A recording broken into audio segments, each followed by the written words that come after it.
பரிபூர்ண ஜீவன் அனுதின தியானம் நாள் 16.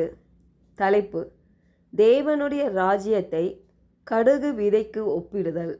வசனம்: மாற்கு 4:31. தேவனுடைய ராஜ்யம் ஒரு கடுகு விதைக்கு ஒப்பாயிருக்கிறது. அது பூமியில் விதைக்கப்படும்போது பூமியில் உள்ள சகல விதைகளிலும் சிறிதாயிருக்கிறது. கருத்து: தேவனுடைய ராஜ்யம் எப்படி நடக்கிறது? அது பெரிய அளவில் தொடங்கவில்லை, அது சிறிதான காரியத்திலிருந்து தொடங்குகிறது. இந்தியாவில் உள்ள உள்நாட்டு ஊழியங்களிலே இன்று பெரிய அளவில் இயங்கிக் கொண்டிருக்கும் நண்பர்கள் மிஷனரி பிரார்த்தனை குழு FMBB 5-6 நபர்களின் ஜெபத்தினால் தொடங்கப்பட்டதுதான். அது தேவன் நடத்துகிற விதம்.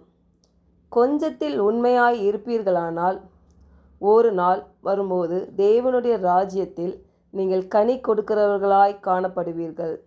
சின்ன சபை அல்லது சின்ன கூட்டமாக இருந்தாலும் அதில் உண்மையாயிருங்கள். எப்பொழுது நாம் பொறுப்புள்ளவர்களாய் காணப்படுகிறோமோ அப்பொழுது தேவன் நம்மை சந்திக்க வேண்டும் என்று விரும்புகிறார்.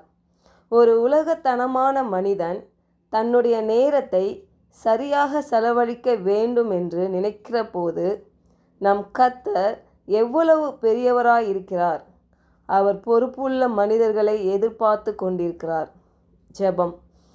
பரலோக தந்தையே, ஒரு கடுகு விதை போல் தேவனுடைய ராஜ்யத்துக்கென்று நாங்கள் செய்கின்ற ஊழியங்களில் உண்மையும் உத்தமமாய் செய்ய நீர் எதிர்பார்த்து கொண்டிருக்கிற அளவுக்கு எங்களை வழிநடத்தும்.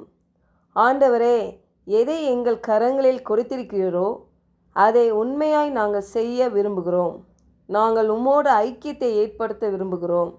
இயேசு நாமத்தில் ஜெபிக்கிறோம் நல்ல பிதாவே. ஆமேன். God bless you.